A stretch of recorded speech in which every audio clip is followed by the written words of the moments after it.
Honorable Speaker Sir and this August Gallery. A worthy member of the proposition just now mentioned about the National Education Policy of 2020 has included the mother tongue in the primary education, the primary section. But when we look into the National Education Policy of 2020, we can clearly see that the NEP of 2020 have been divided into a 4-section part. That is 5 plus 3 plus 3 plus 4. But when in the primary part of that 5 years, and that moment when mother tongue is being introduced and they can learn on their mother tongue, but when we look into the higher education, the 5 plus 3 plus 3, when we move on to the 4th section, that is the plus 4 section of 4 years, class 9, 10, 11 and 12, most of the education which have been provided in that particular session of 4 years is English, and that's where majority of the students who have studied even in their mother tongue actually suffers a lot. Another worthy member of the proposition highlighted about a lot of jobs have been created the moment NEP have been introduced. But we have to understand that the IITs, IIMs, I'm sure we can name a few around the country.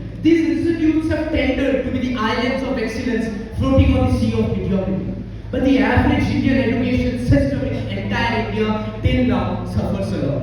And when we move on, we can highlight, bifurcate the entire educational system into major sections. We can clearly find that the entire education system can be further bifurcated into 2 parts, rural section and the urban section.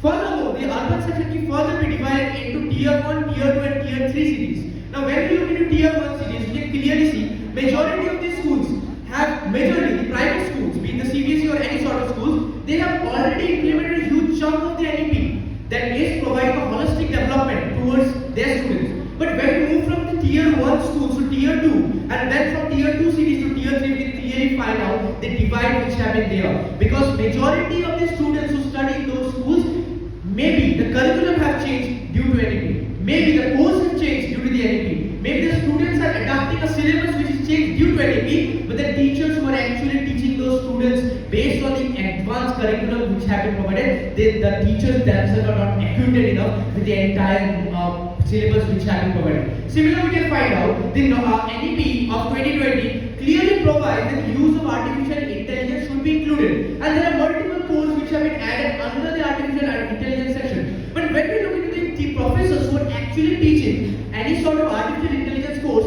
or cloud computing or prompt engineering, we can clearly find out that those professors themselves have passed out or have understood or have learned into a major bachelor's or master's in computer science and engineering. And computer science and engineering, though, is a part of artificial intelligence but not directly artificial intelligence. Because artificial intelligence, as per the recent survey by the AICT, have clearly highlighted that it keeps on developing again and again. And the static syllabus which have even been provided under the NEP remains stagnant. And when we look into comes down to the tier 3 cities, even with, let's take an example of Guwahati. In Guwahati, even there are few institutes will find out that the majority of the teachings NEP have been included. But when we move from Guwahati to Kharupetia, we can clearly see that the amount of teachers who are actually teaching the entire curriculum, they themselves are not being provided. And NEP even provides a very important core concept that multiple states could, the implementation could be done. But we can clearly see that JS Bhavi versus the state of Tamil Nadu in 2025, Tamil Nadu under the Article 32 of the Indian Constitution have clearly highlighted that they do not want to include the NEP.